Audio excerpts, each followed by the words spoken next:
Hello বন্ধুরা, welcome back to my channel. তো আজ কিন্তু অনেক দিন পর একটা সুন্দর ভিডিও নিয়ে চলে এসেছি।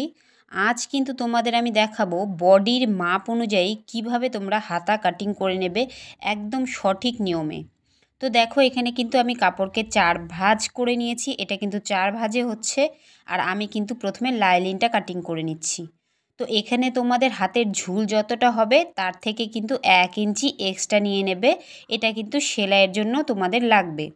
তো এখানে 9 ইঞ্চি ছিল ব্লাউজের ঝুল, আমি কিন্তু 1 ইঞ্চি বাড়িয়ে 10 ইঞ্চি নিয়ে নিয়েছি, মানে 10 ইঞ্চ নিয়ে নিয়েছি।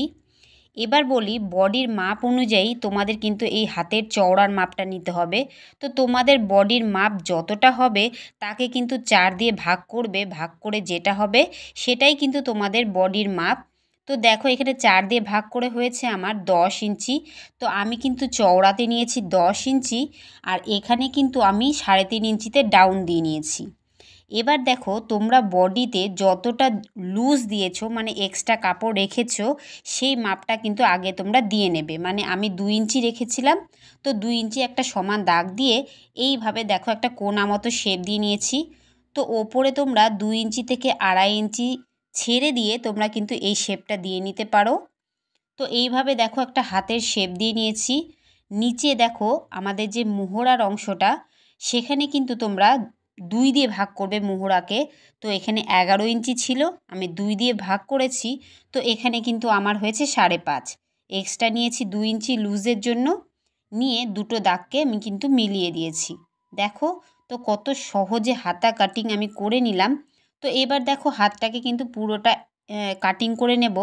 নিয়ে এই হাতটাকে কিন্তু আমরা মেন কাপড়ের ওপরে তারপরে বসাবো। প্রথমে আমরা লাইলিনে কাটিং করে নেব, তারপরে কিন্তু আমরা মেন কাপড়ের ওপর বসিয়ে কাটিংটা করে নেব। আর একটা কথা এখানে মাথায় রাখবে, তোমরা কিন্তু অবশ্যই হাতের তালপাটটা কাটিং করবে।